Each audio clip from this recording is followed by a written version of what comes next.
Hello and welcome back for lesson 5.2. In 5.1, we introduced rational expressions and how to simplify those rational expressions. And now we're going to learn how to multiply and divide rational expressions.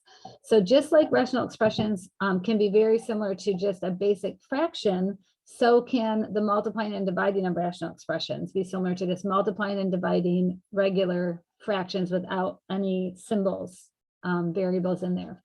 So let's go ahead and remind ourselves how we can complete multiplication and division of rational expressions.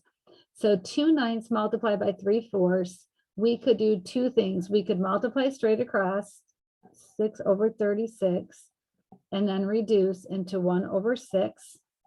Or we could look at the factors of each. So the factors of 4 could be 2 times 2, and the factors of 9 could be 3 times 3. And then we can see that 1, 2 in the numerator can cancel with one of the 2's in the denominator, and the 3 in the numerator can cancel with one of the 3's in the denominator. So we're left with 3 times 2 in the denominator, which is the 6.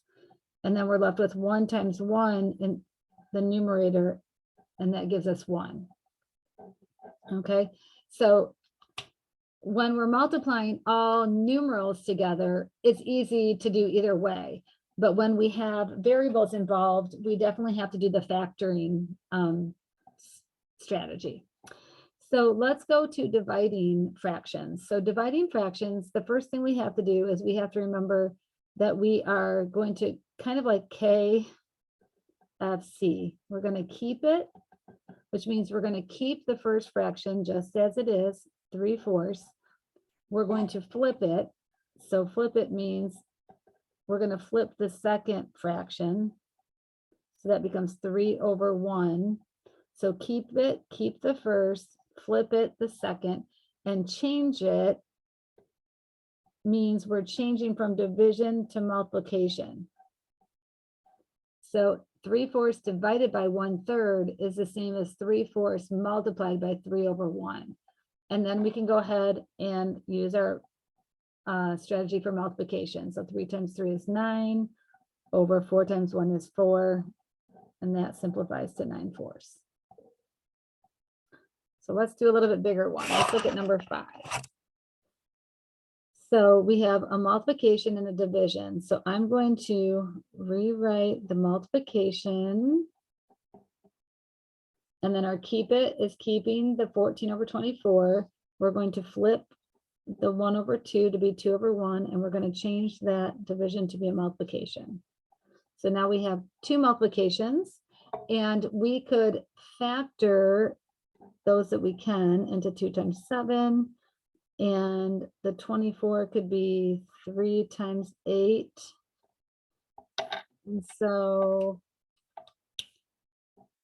the 7's cancel each other out, and this 3 cancels out. And then we could factor the 8 into 2 times 2 times 2, so that this 2 here cancels with one of the 2's in the denominator, and this other 2 cancels with another 2. And so we're left with nothing. It appears in the numerator, which always means there's a 1.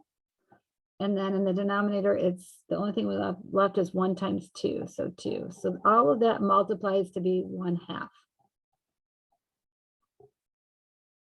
Okay, let's move on to something with some variables. So number 9. So go ahead and take a minute and write down number 9.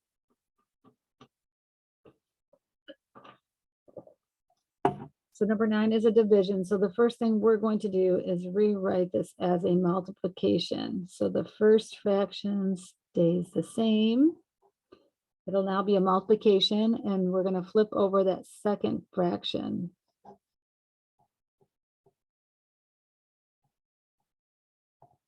Okay. And then we can look for things to cancel. So 5 can cancel with, in this 10, there's a 5 and a 2. So those 5's cancel. And then 22 is the same as 2 times 11. So the 11 cancels with the 11, and then the 2 cancels with that 2. And then I'm going to multiply straight across just so I can gather all my A's and B's. So I have A squared and A. So in the numerator, I have A cubed, and then B and B to the 4th. So we have B to the 5th. All over A and A cubed is A to the 4th, and B squared and B squared is B to the 4th. So now this makes it a little bit easier to simplify this. So the A's, we have 3 on top and 4 on bottom. So the entire numerator cancels, and we have 1 A left on bottom. And then the B's is just the opposite. There's 4 on the bottom in the denominator and 5 in the numerator. So there's 1 left in the numerator. All that work for B over A. Okay.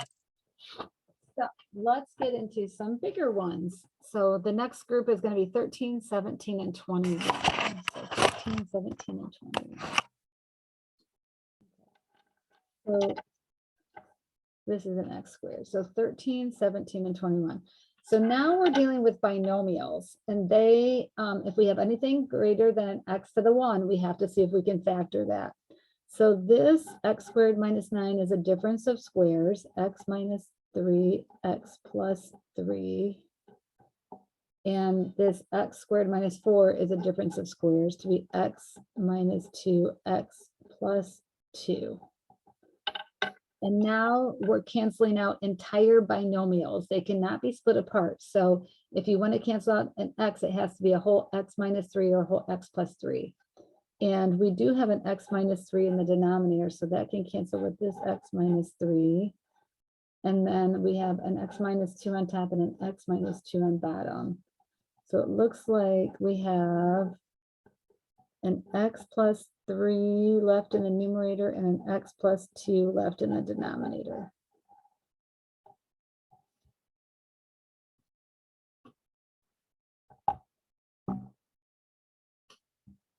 Okay.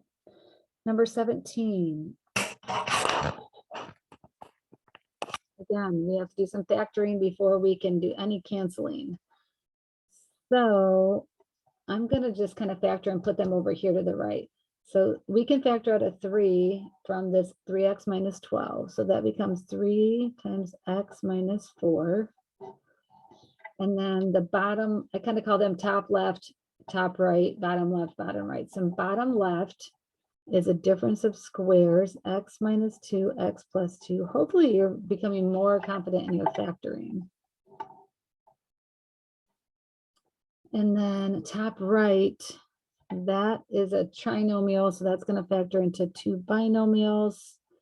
And 2 times 4 makes 8, and 2 plus 4 adds to be 6. So it's going to be an x plus 2x plus 4. And then we just have x minus 4 in the denominator. So now we can go through and actually cancel. So we have our x minus 4s cancel, and the x plus 2s cancel. So we're left with 3 times x plus 4 all over x minus 2. And you can leave that factored. You don't have to distribute that 3 back through.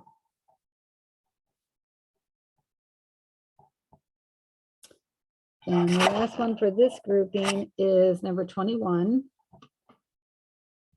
So because this is a division, we definitely have to take care of the keep it, flip it, change it first. So we're going to write this as 1 over x squared minus 9 multiplied by flipping the second one of x squared plus 9 over 1.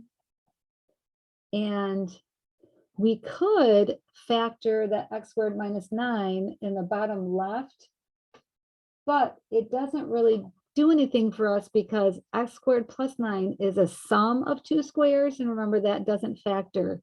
So this does not factor at all. And we're just left with this.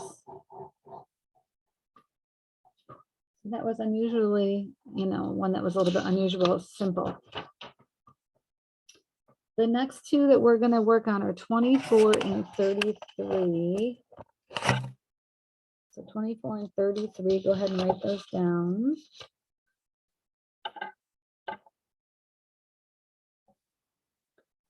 So again, this is a division, so we're going to go ahead and rewrite that first. So y minus 3 over y squared minus 6y plus 9 multiplied by, we're going to flip this to be y over y minus 3.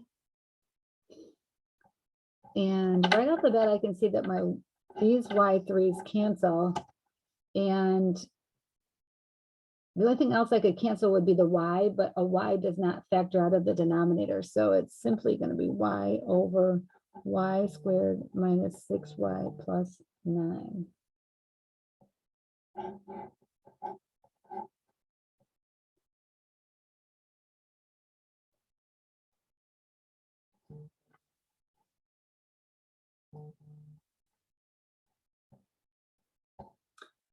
Okay. 33 is our next one. So it's a multiplication, so everything's going to stay put, but we need to factor all parts. So this is a difference of 2 cubes. And going back to our factoring flowchart, a sum of 2 cubes factors into this piece right here, a plus b times a squared minus ab plus b squared. So that's going to be, and that's a x cubed plus 2 cubed. So this is going to be an x plus 2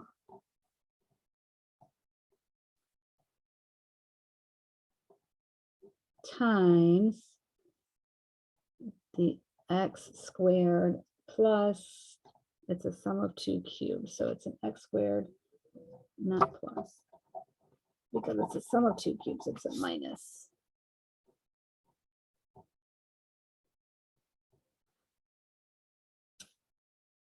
A minus 2x plus 2 squared, which is 4. I'm trying to save room here. Our top right, that's going to factor into x. We have to have factors of a 6, but they have to add to a negative 5, so they have to be the negative factor. So x minus 2, x minus 3.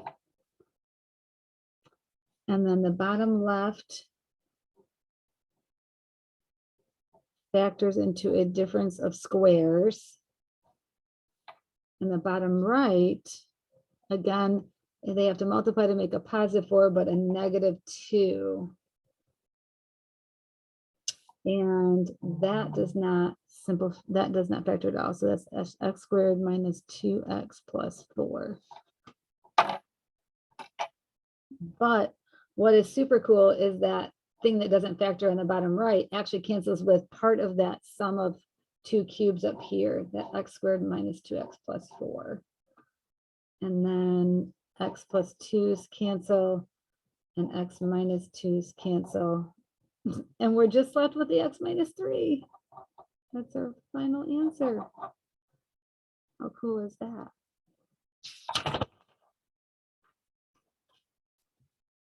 Then we have 37. Do you want to take a minute to write that down?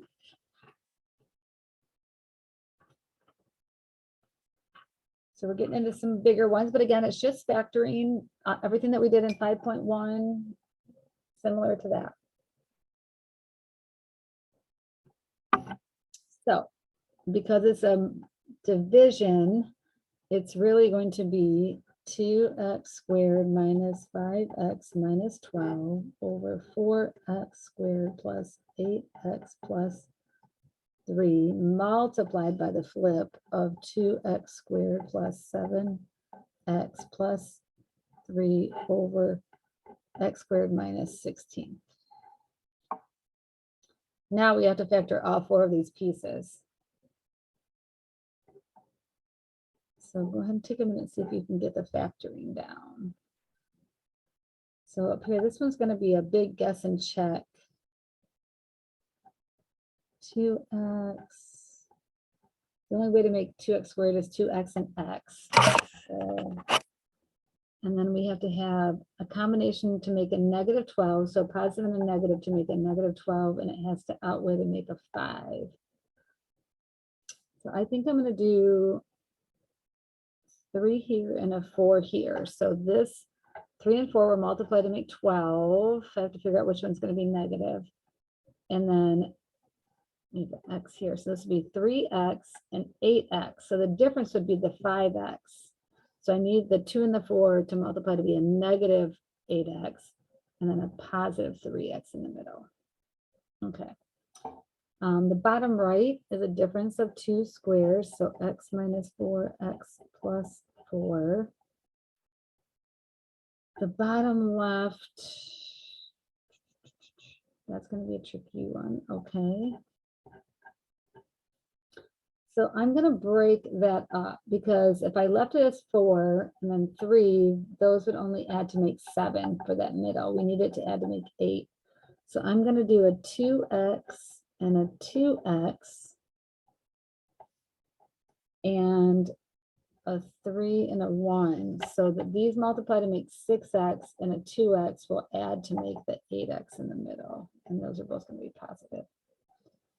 And then our top right, that one is going to be a 2x and an x. And we need them to add up to be 7. So the only way that can happen is if the 2x multiplies by the 3. And then we add the 1. So 2x and 3 makes 6 plus 1 gives me 7 in the middle. Whew. That was a lot of factoring. Now we have to cancel what we can here. So the 2x plus 3's cancel, top and bottom. X minus 4 cancels with an x minus 4. 2x plus 1 cancels. And it looks like we're left with these 2 binomials. So this simplifies eventually to x plus 3 over x plus 4. Awesome. And last but not least, number 53 is a multiplication, so we don't have to rewrite. They're all 4 terms, so we're going to do some grouping. We haven't done any grouping method yet. So I'm just going to mark all these. We're going to group these in 2s is what we've done.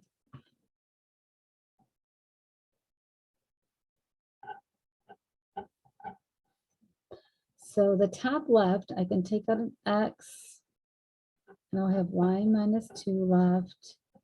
I can factor out a 3, and I'll have a y minus 2 left, and that's exactly what we want. We want a y minus 2 left. The same thing left is essentially what we want. So I'm going to start that down below here.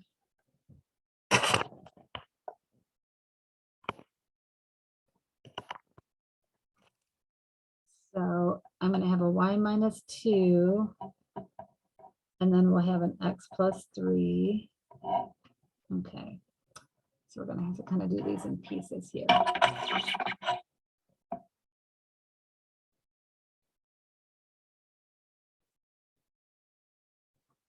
Okay. The top right in the grouping method, those have an x, and we're left with y plus 1. And then these can factor out a negative 4, so we're left with a y plus 1. And then I'm going to simplify that down below here. So they actually have a y plus 1 in common. And then I'm left with an x minus 4.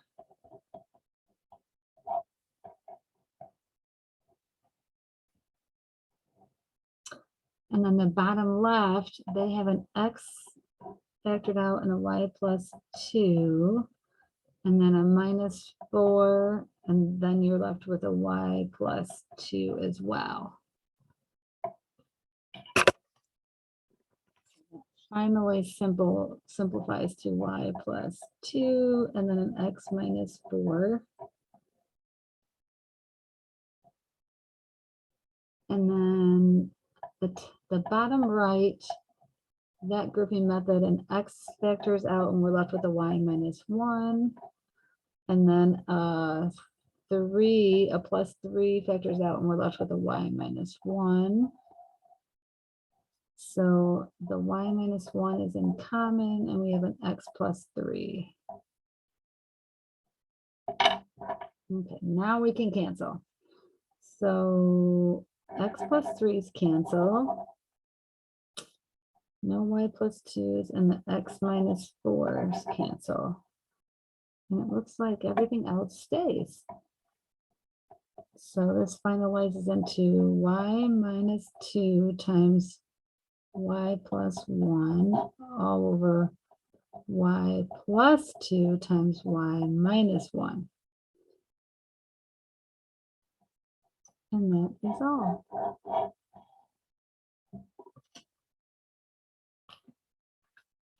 So lots of factoring again, and then using back to our multiplication and division rules that we learned when we first learned fractions way a long time ago, but it's always good to get refreshed on those. So catch me back for lesson 5.3. We're going to add and subtract these fractions, and then we're going to have to go back to getting a common denominator. So catch me back for that lesson here in a bit.